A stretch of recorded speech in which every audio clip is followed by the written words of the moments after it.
Hello there, this is Kent Campbell. I'm joined with Sandy Valenzuela, and we're here for a therapist training video about laws, regulations, and ethics for marriage and family therapists in the state of California. I'm so glad that you're joining us, and I'm glad we have this time to think and talk about these pieces that are so important to me. We'll take a moment to introduce ourselves first, and I'll say that I'm a marriage and family therapist in California. I run a group practice and teaching courses on law and ethics and serving on the CAMP Ethics Committee. And I'm joined here with Sandy. Sandy, would you please introduce yourself? Yes, my name is Sandy Valenzuela, and I'm a first year on the graduate program for counseling on the MFT track. And so, yes, I've taken this class before, and here we are talking about it. Exactly. Great. And for me, this is one of the foundational ideas, this notion that when it comes to decision-making in the therapy room, there are a lot of different things that impact how clinicians make choices. And it's not just necessarily what I think I need and want to do, but as a therapist, we're charged with thinking about a lot of other pieces and regulations. And today we're talking about three different chunks there. The first one is this notion that laws determine what's legally allowed to happen or not, and that from court cases that have been adjudicated and rulings that have been issued, there are things that guide the way therapists handle things like confidentiality and what to do in dangerous situations.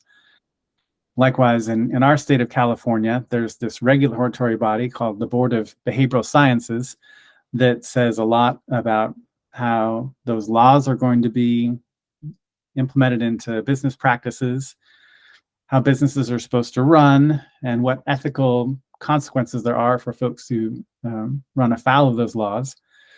And then thirdly, there's this other piece about ethical standards from the professional organization for marriage and family therapists called CAMP.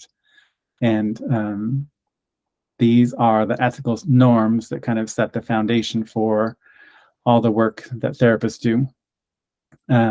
And to me, this is all on top of all the things that therapists are going to work on clinically. And so in my mind, it kind of comes down to this hierarchy where the laws are the things that you have to follow most often, and things like the therapist's clinical orientation and even their personality kind of have to be relegated to the bottom of the hierarchy, right? About how this works.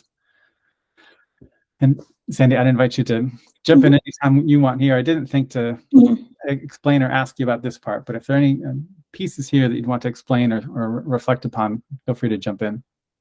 Yeah, I think the main one for me, I think, is as we learn about all these different the hierarchy, as you mentioned, is to keep in mind that it is all these things work together, so we cannot separate them. And whether you feel a certain way or not about any of these pieces, and I say that as someone feeling strongly about some of these pieces, correct, that we have to, this is just a fact of what we have to know, that we have to understand within which, I guess I don't know if limitations, but I would say in expanding and your knowledge about this and really understanding, you give yourself more freedom actually when you really understand. I would agree. I would agree, because it does take knowledge about what the requirements are so that I can figure out what I want to do within that framework.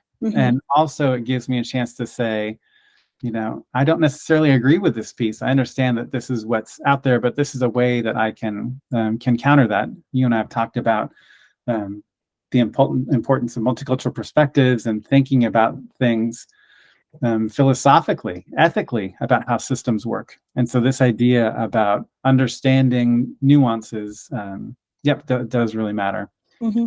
And we go all the way down to therapist personality, because I think of the way that a clinician's personality really does shine through, right? I tend to smile a lot when I'm in certain places, and there's some people for whom my smiling is not what they are looking for at that moment in time, and I have to do something to shape my personality for what the client needs. That it goes all the way down to making decisions about even that small of a piece. most of the coursework that is taught in graduate programs across the country focuses on laws, the legal standards that define the way that mental health professionals need to operate. And it's important, and it shapes the foundational things like confidentiality, the person's right to privacy, what to do when there's a dangerous situation, what the limits are of confidentiality when it comes to keeping the public safe.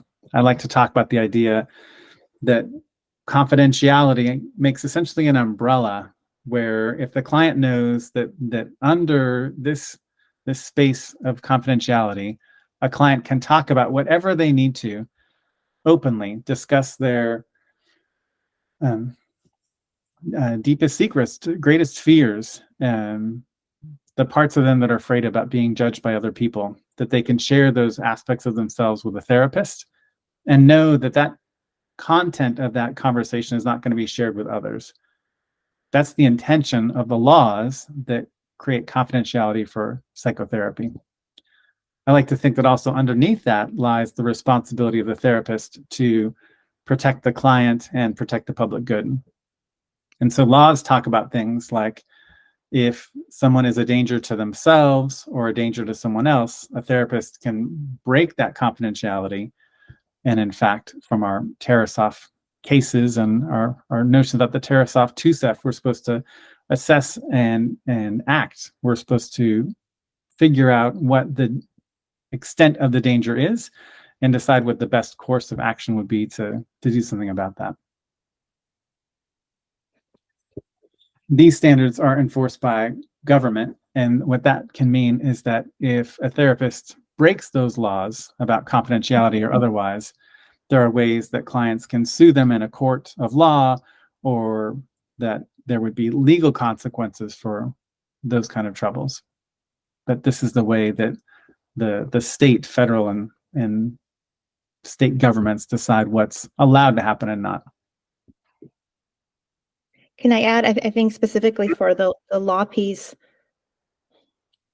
just the importance of understanding, yes, like the impact and like consequences of these things, because they're just true fact of the society we live in and the role that we're occupying as students and like, future clinicians. Like these are the roles that we're occupying within these structures. And so you can feel a certain way about things and we all do differently. And then we have to understand the structure first. This is what we're doing here to understand that.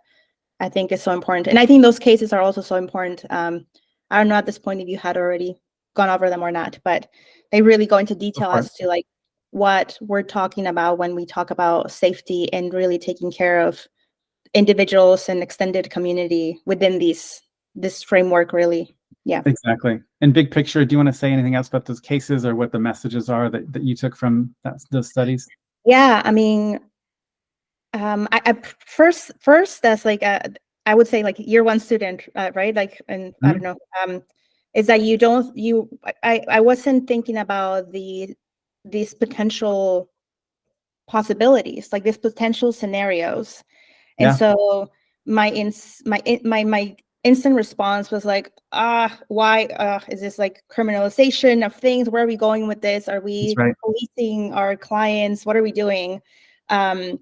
And this is where I invite openness to really learning what this is, just the reality of, again, the system in which we operate. And so I think in those cases, it's really, it's like all the required and necessary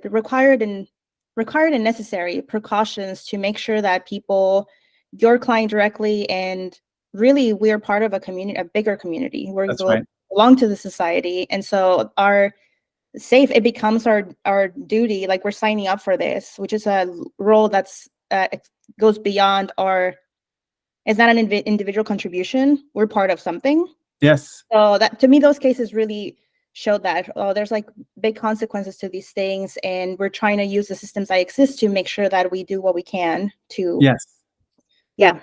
Exactly. Right. The state of California has learned from critical incidents that these are the policies that need to be in place. And we, choosing to be marriage and family therapists and other clinicians, what we're agreeing implicitly to be a part of that system. And some of the cases that students will read about in other places involve severely disturbed patients under the care of psychiatrists and otherwise, who were not held and treated, but were released. And when those folks were released, they went out and caused grave bodily harm to people.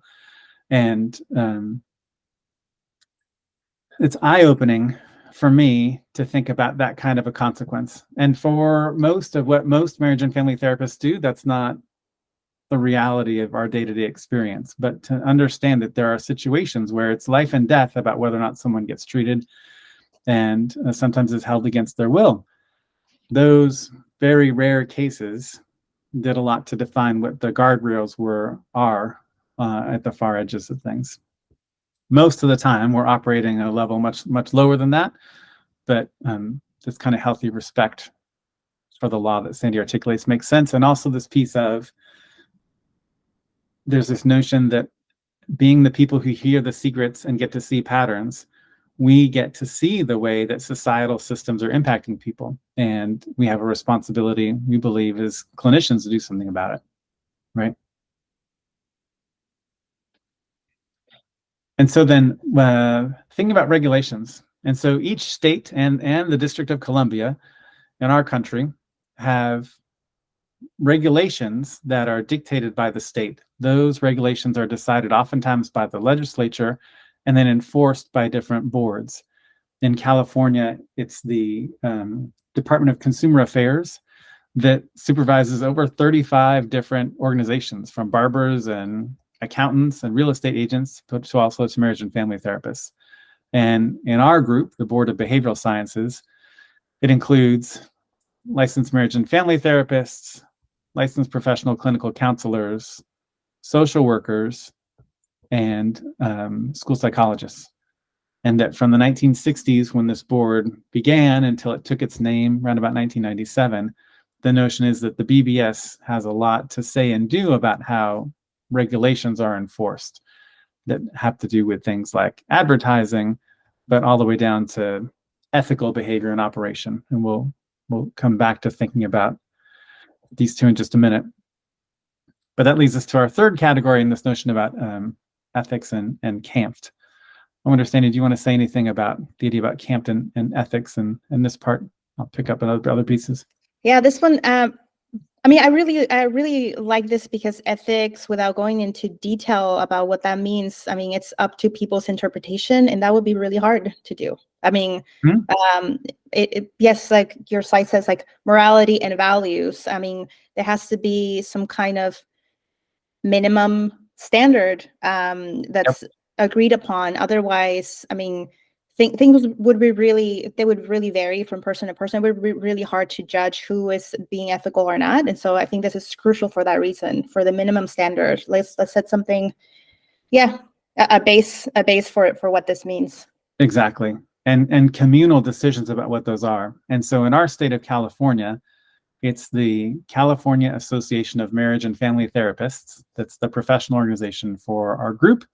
And their code of ethics is the code that its members work by. And it defines and lists in great detail, and we'll talk about in another video, practices and norms. And just like the way court cases set the precedent and history teaches us how things should be operated, this code of ethics is something passed down from generation to generation. And likewise, like Sandy says, it's not me starting all over again, but rather I can turn to this group to figure out how things work.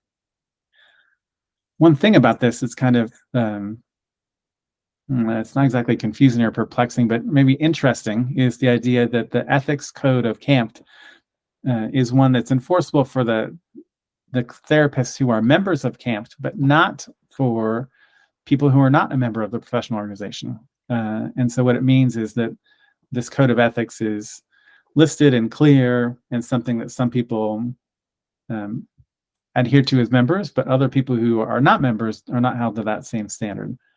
The Board of Behavioral Sciences will also enforce ethical complaints, but it's interesting talking about choice and people's commitment to being in different places. The bottom of the slide also notes that there are a number of different ethical codes for a number of different organizations, and the American Association of Marriage and Family Therapists happens to have, I think, a very well-written one. It's interesting to see the different. Oh, could I add about the camp thing? Yeah, please. Really quick? Like, I really like about camp, I mean, their website specifically, they have so many examples of so many things, almost random things that actually matter a lot, and very current things. Like, they really update what's happening based on things that have happened with clients or clinicians. Yep. And I think people opting out to be part of it are putting themselves at risk, really, of not knowing of these things or hearing from like third parties or something, instead of really, having access to all the information. So I think it's such a good resource for many things. I mean, for legal advice and all kinds of other things, but just how up to date it is, I think, is super useful and much simpler language than like legal, documents, which is kind of nice also. Yeah. Correct. As I've been going through the work for this, and I've been reading some of the BBS code and thinking, oh my goodness, that's not the most easy thing to understand. Yeah. But the way that CAMP works is that they publish articles on a regular basis written by attorneys for the organization that explain new regulations, new laws, and ways that ethics are being interpreted in our modern world, and that the organization does, I think, a really good job of communicating those new things to its members, oftentimes through the CAMP magazine. Within the past year, there were articles about the ethics and legal issues about marriage and family therapists being interested in working in ketamine-assisted treatment for patients. So medication that allows folks who've experienced great trauma to hopefully work through some of those. That is not something that typically MFTs have done in the past, but it's a new thing happening now. And so the organization explained the pros and cons and risks for therapists about how to do that part. Along those lines, the organization right now is working on regulations for how to use artificial intelligence in a ethical manner. And even just 2 years ago, the scope defining what MFTs could work on changed in 2022.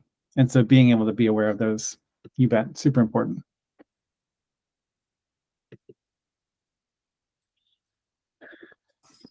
The next notion I'll suggest is that when it comes to laws and regulations, this idea that norms and standards are there to both protect the public and to protect the clinician from improper accusations. So to protect the public means that there's going to be clarity about what's expected and what a person can or can't do that's legal under the law when it comes to being a mental health practitioner. And the idea that means the public is going to know that the rules are set up in a way that they're going to be protected and kept safe, that their interests are going to be protected. And at the same time, the expectations of the therapist are clear, that the therapist is going to be able to know what they are allowed to do or not, and they can't be accused of doing something improper if they're following the letter of the law, right?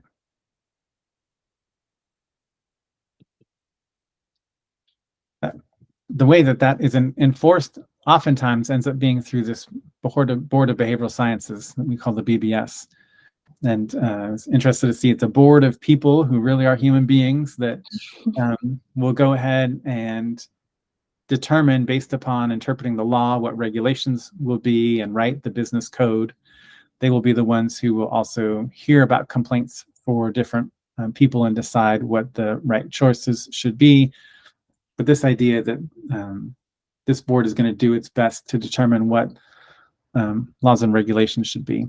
And the business codes are things that are going to be less important than the law, although they're usually interpreting them. But this idea that the law comes first and business regulations would come second.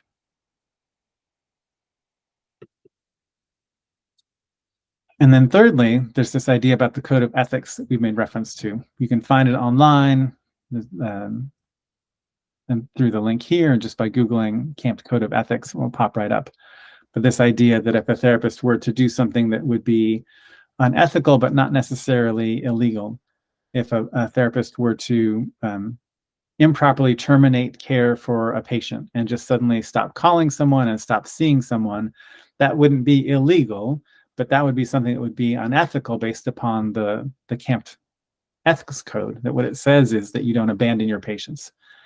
And so when there are complaints like that, there's a system here where a consumer could turn to the ethics committee and ask for an assessment. It's not exactly a trial, but an investigation to see what happened and to suggest that the therapist, if they really did abandon their patient, would be reprimanded and asked to practice better care and be instructed on how to do so with increased educational opportunities about legal and ethical works. So that's the idea about how these three pillars work together, right? I think that one of the important parts that we've alluded to is when they're kind of in conflict, or how to make good choices, and we'll get to that part next.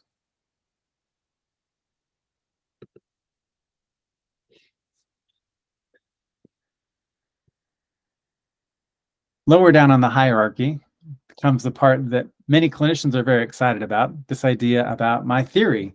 And I can be really excited about my research-based method that shows me that this is the way that I'm going to be an informed clinician. I know that I'm really excited to use my cognitive behavioral therapy approaches to treat anxiety.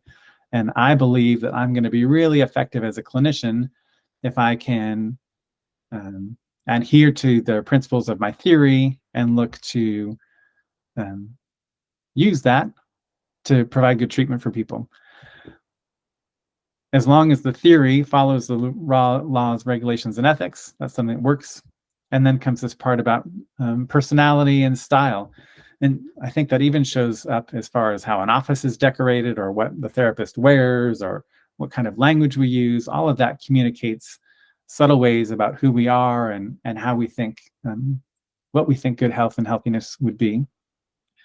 I'll add in here the part about multicultural approaches as well, that it's crucial as part of our ethics code and our personal conviction that therapists are looking to really appreciate that every individual has their own unique cultural world that they're coming from. A person has their own identity, their own worldview, their cultural background, beliefs and values. And the field is really appreciating that I, as a therapist, I have my own perspectives that I, of course, inherently come with. I need to be aware of mine and aware of others in order to help my client figure out what they need to move forward. That's something that we've talked about, Sandy, and this idea about how all of this allows a therapist's personality and own beliefs to shine through, all the way through in the way that we've talked about clinical theory, and the way that my belief about what's right and wrong can impact that as well, right?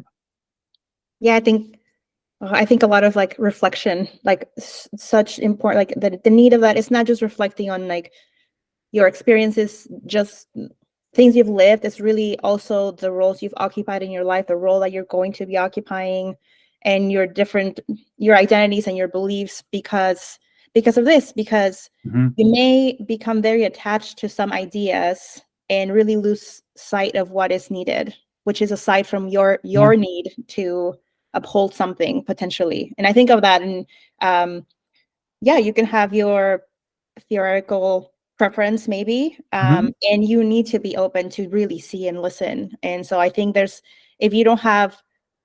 you need to reflect on why that's so important to you, I think. And so, to have your whatever preference be the driver, rather than have it there as a foundation maybe, or some structure that holds you together potentially, and be open to what's to come. And I think that applies to, cultural. I know we use competence, and it's not competence, orientation. Right. I like openness also. It really does this. It's a continuous willingness, I think. Right. Yeah. I'd agree. And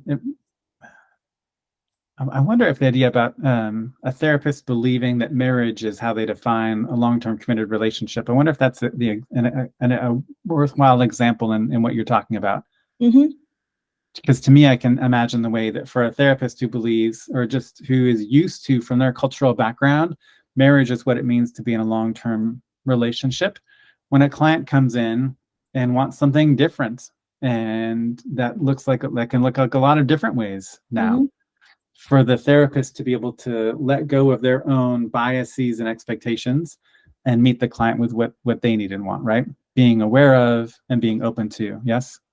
Yes, and one other example, thinking of like even bigger Yeah. cultural drives, like ambition, like a therapist thinking like, Yes. oh, you really, yes, okay, let's move forward with your getting a promotion or whatever it is that you believe accomplishment is because of the culture that we live in, when that Right. is not necessarily true for everybody. And so having not having reflected on these beliefs and things that you value based on whatever upbringing and just larger society Yep. things, does that. It does a disservice ultimately to your clients. So yeah. Mm-hmm. Exactly. And we can be curious. I can wonder, how do you as the client, how do you value the value of ambition? And we can have a conversation about it, but I have to be aware enough and curious and open enough to have that conversation, right? It can't just be assumed that this is how things have to be. Yeah. Mm-hmm. Yep. And so when it comes to making clinical decisions, this idea is that therapists have, we call that an ethical, rather more abstract thought about what ambition means to a client, all the way down to the legal part of who am I allowed to talk to about what happened in this session right now, right? And so what we're saying in this video is that laws have to be questioned first. What does the law say? Am I allowed to tell their spouse that I'm worried about them? That would be a legal question. Am I allowed to break confidentiality? When it comes to business regulations, well, what are the pieces that I, as a therapist, need to communicate to my client about what they should expect from psychotherapy? When it comes to informed consent, when it comes to my advertising and what I put on my business cards, or how I offer what my services are. Am I a life coach? Am I a career coach? Am I a family therapist? What does that mean, right? Those mean specific things, and there are regulations about what that would be. For the ethics code, I think about the way, so I like the example of termination, that the ethics code says you don't abandon your clients, right? But how about the one about bartering? That the ethics code also says that you shouldn't barter. You shouldn't trade psychotherapy for goods or services. And it could be that I, the therapist, am living in a place or situation where bartering is something that would really make a lot of sense to me.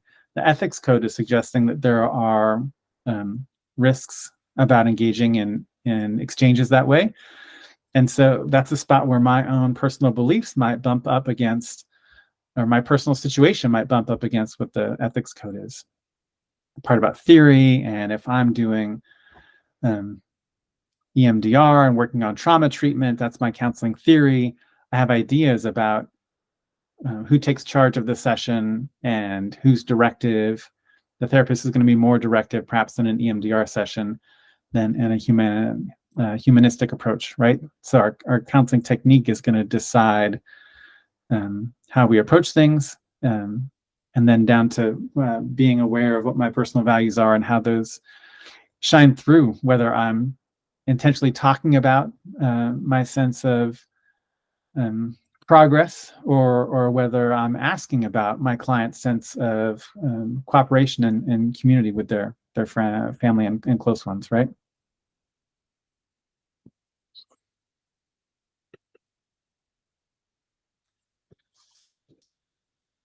And so then here's this part about conflict, this idea that what I want and what I believe would be right for my client may not fit exactly with what the law has to offer. At the foundation, I think in the first sentence of the Code of Ethics for CAMP, it talks about the idea about client autonomy. And it's our job to be looking for clients to be able to decide what they need for themselves and what their best future would be. But there are rules, ways that laws, regulations, and ethics code suggest what we need to do or to not do. I give the example in class about how I met with a woman when I was working as a school counselor, and she was a parent, she was a mother, and she came in and she told me that she had hit her child over the weekend. And she knew that I was a mandated reporter. We'd kind of talked about these issues before. And there was a part of me personally that believed that me calling Child Protective Services might not be what's best for her. What's best for her might be for her and I to work through this and make plans for how she can have other ways to parent besides corporal punishment that way. The law says that as a mandated reporter, if I have evidence and I have a statement and I can see the bruise, it's my obligation to call Child Protective Services. And so the law says that's what I have to do. I have to make that phone call. I was able to decide to make the phone call with her in the room, where she got to be a part of the conversation and she got to own that behavior and talk about what that was like with the CPS person on the telephone, Child Protective Services. And so I did my best with my ethics and my own personal values to give what she needed and wanted, but that's what the law says has to happen. And then CPS can take that into account as they move through their pieces. But this idea that there may be conflict between what we think is right and wrong, right? You know, I thought about, I mean, you mentioned, and that's such a hard scenario to be in. Mm-hmm. And I also think about the autonomy piece and how it's also a responsibility to remind clients as often as needed what our roles are and our responsibilities. Yes. And so I think of before anybody discloses something and you sense that it's heading in some direction, to remind them what it gives them some choice. Correct. As to the consequence that's inevitable because of our responsibilities. That's right. To have that reminder, and so we can pause and really remind them of what, and then they can make a choice. And to me, that's informed consent, right? Yes, yeah. My words there are, in that moment, let me remind you that you know I'm a mandated reporter, and if you tell me about what happened, it's my obligation, if I suspect something, to make this phone call. That the client, Sandy says, needs to have that information to make an informed decision, and we want to respect their right to choose to do that. And I have had folks who have, see if I can think of a good example, chose not to disclose things and tended to talk around things instead of talking about them directly, because they know the consequences there, and people will choose to do that. I'll have to think of a good example for that one.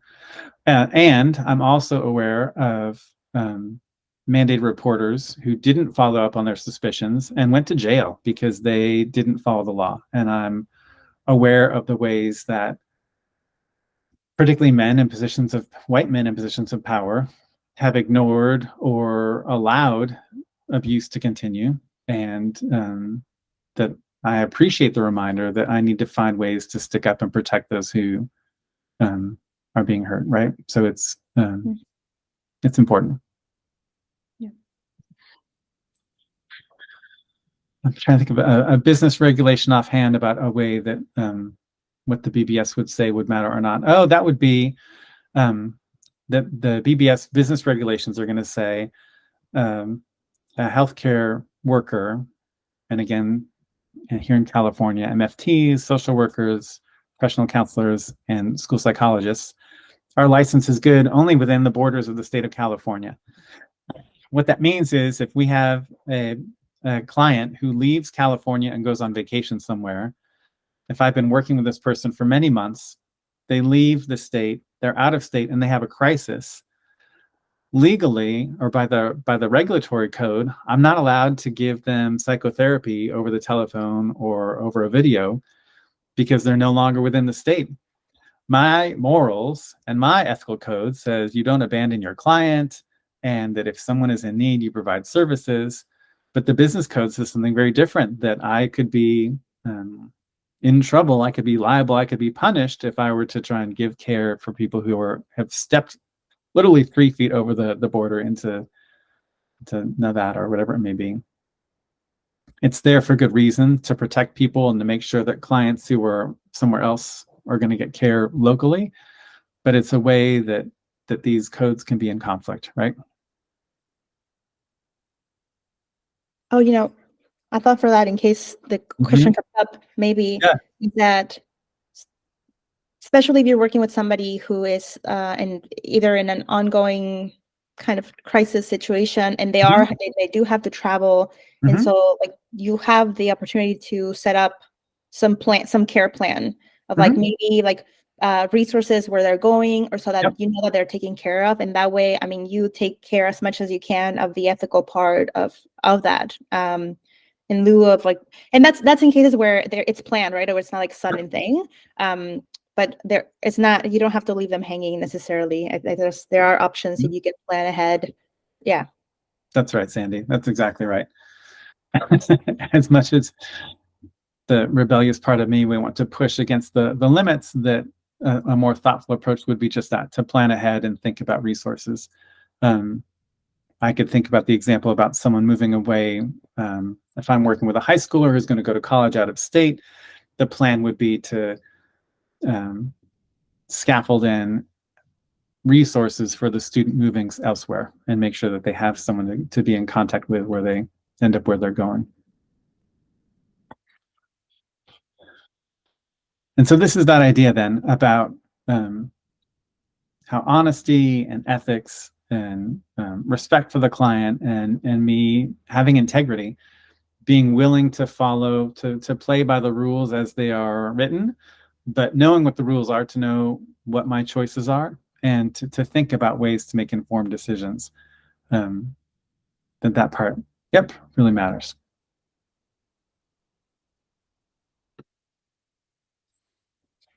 And so then when it comes to thinking about how to be helpful, what therapists might keep in mind, I'm struck by the idea about being informed is something that you've said from the beginning, Sandy, about knowing what options are and regulations and practices. To me, the other parts are always seeking consultation and talking things through with other people to figure out what good decisions might be. I'm not sure if what else comes up for you when we think about recommendations. Yeah. Well, I was thinking, I mean, this list is so good and comprehensive. And I don't know if you have this in another slide, but I'm thinking of, you mentioned your rebel thing. It's like you want to do this, and there's room for that. I mean, that is why advocacy, and like we're thinking about public policy and the things that we can do. So we don't have to agree with this. These are the things that exist right now. And I mean, there is room. All these things, all these, even the law, they are there. They have precedence, I would say, and so there are ways that we can influence these things if we don't think it's the best way to provide care. And so it's not a futile, that feeling of like, this does not sit well. I think there's cases where we're going to inevitably have these clashes, but there are other scenarios where maybe the majority of clinicians just agree that it's not the best way to go, the provide care. And so there, to me, that part of like, and you might have it here, maybe it's in another lecture, about our responsibility to advocate for changes in policy, like at an institutional and systematic level. That's right. I can think of 2 examples about that where things have changed off the top of my head. One was about supervision before and after the pandemic. And so before the pandemic, supervision had to be in person. There was no way it could be online. The pandemic changes everything. And so our code of ethics and the BBS business code changes. And now supervision can be online between a supervisor and an associate who are working through cases together. But that can change. And that we'll do that. The other example that comes to mind is that right now in Santa Clara County, there was a recent change of policy where parents who were accused of child abuse were being allowed to be in the interview room. Previously, it was the police officer, someone from Child Protective Service, and the district attorney would be in a room with a minor interviewing the child one time, so they only had to tell their traumatic story once. in a way that those people could get the information they needed from the interview, and that was designed to protect the child. Ideally, it would be a two-way mirror. You could have other people watching or observing, or it could be recorded. But the policy had changed to allow a parent who was accused of wrongdoing to be in the room. And you and I can imagine the pressure that puts on a child to not tell the truth when the parent is there looking at them or non-verbally communicating, you better not break this secret. This is how our rules are. And today it was announced that after a public outcry, in part, former retired mental health workers were writing letters to the newspaper and other things, that policy has been changed, and that's no longer what the county's doing. Our county leaders, likewise, were saying that was something that needed to happen. And so if there is enough outrage and not even outrage, if there's enough discussion, things can change. And you're right, this idea that I mentioned before, because we're the therapists who are talking to so many people and we hear so much, it really is incumbent upon us to speak out when we see the ways that our society is not treating people well. And hopefully that does indeed give the social justice advocate inside us, the motivator, the communicator, ways to work on those things. And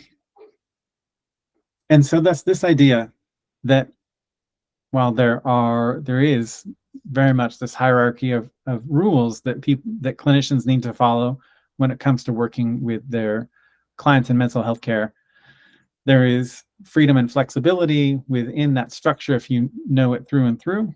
And it's important, even when there are things we disagree with, to find ways to follow those laws and regulations that have been set down. And there are times when clients are not happy. There are times when a client who threatens self-harm and has to go to the hospital to be taken care of is not pleased with that arrangement and is going to be angry with the therapist. But I'm willing to accept that anger because I want my patient to be kept safe. And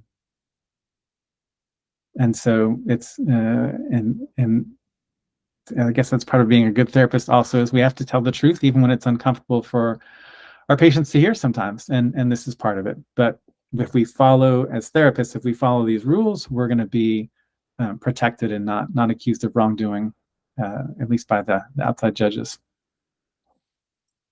Yeah, I just want to add, like, the piece you mentioned before of consultation and like really talking this through, so that you're more confident in that decision, especially when it's really hard and when the consequence might be that your client really doesn't trust you anymore, whatever it may be.